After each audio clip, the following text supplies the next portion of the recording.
I just watched a video called The War on Ugly, which is on Julie James Davis' channel, The War on Beauty, and The War on Ugly goes into more detail about sort of the spiritual war, really, between the older, more archaic forms and the sort of the modern sort of uglification of art. And some of the examples of the uglification of art were like I think one of them was like a Ronald McDonald on a being hung on a crucifix, and there was like these weird naked sculptures of people that were all looked like there were limbs that had been separated, and it was just, yeah, it was really disgusting. But I mean, and there's a way, of course, to make anything grotesque work, right?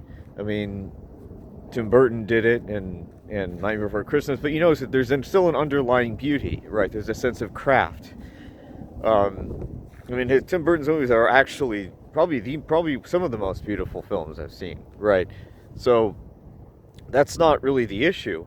The issue is our grotesqueness is something that would, I think, probably take years. I mean, that's like a whole other video.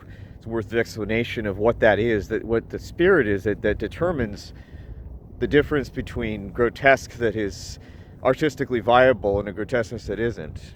But the point is that Julie James Davis is pointed out something that proves my point, the point that I was talking about a little while ago, about the ways that empiricism actually is a big part of this theory that there's no objective beauty, right? And Julia James Davis is actually quoting a high priest.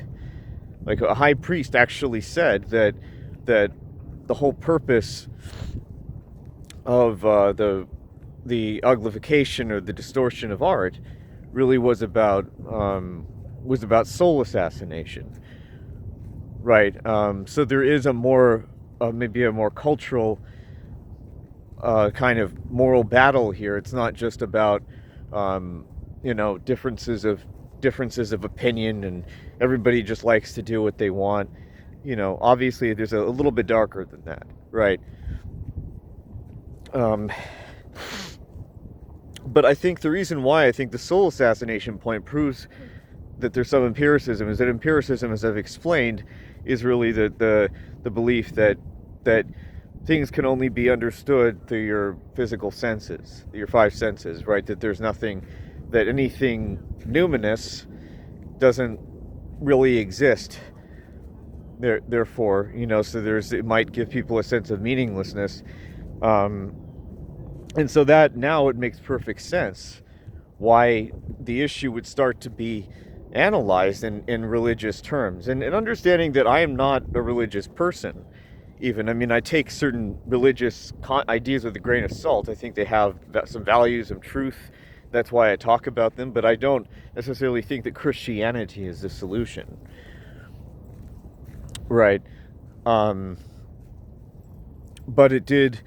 this whole soul assassination thing also reminded me a little bit of what I was saying about the character of Dr. Frankenstein and his creature, really, which he sees as his slave, right? This sort of grotesque monster that is not really he's upset. It seems like on an existential level he's upset that this thing really has a will of his own. He kind of knew it would, but he didn't really fully understand all the implications of creating something that had a will of its own.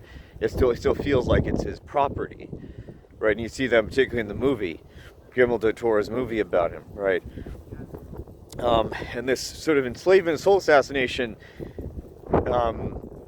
ties into also the book Me that I've been talking about, the ways that I think somebody pointed out recently that the glass, the sort of depressing glass buildings where everything's surveilled in that dystopian novel Me that I've been reading about, everything being governed by mathematical logic and no individuality. It's very similar to the way that much of the architecture that Julie James Davis points out is very much like nowadays, right? The tall glass buildings, the more depressing, and it's like a subtle attack on people psychologically, but people feel like, oh, they're just being paranoid, or they're overreacting. if they have that feeling about what it is that they're seeing on a regular basis. And then they'll start throwing more obvious things that people will feel like they have to ignore as well. They feel morally pressured or obligated to ignore those things. So yeah, I think that this is why I think it's an important video.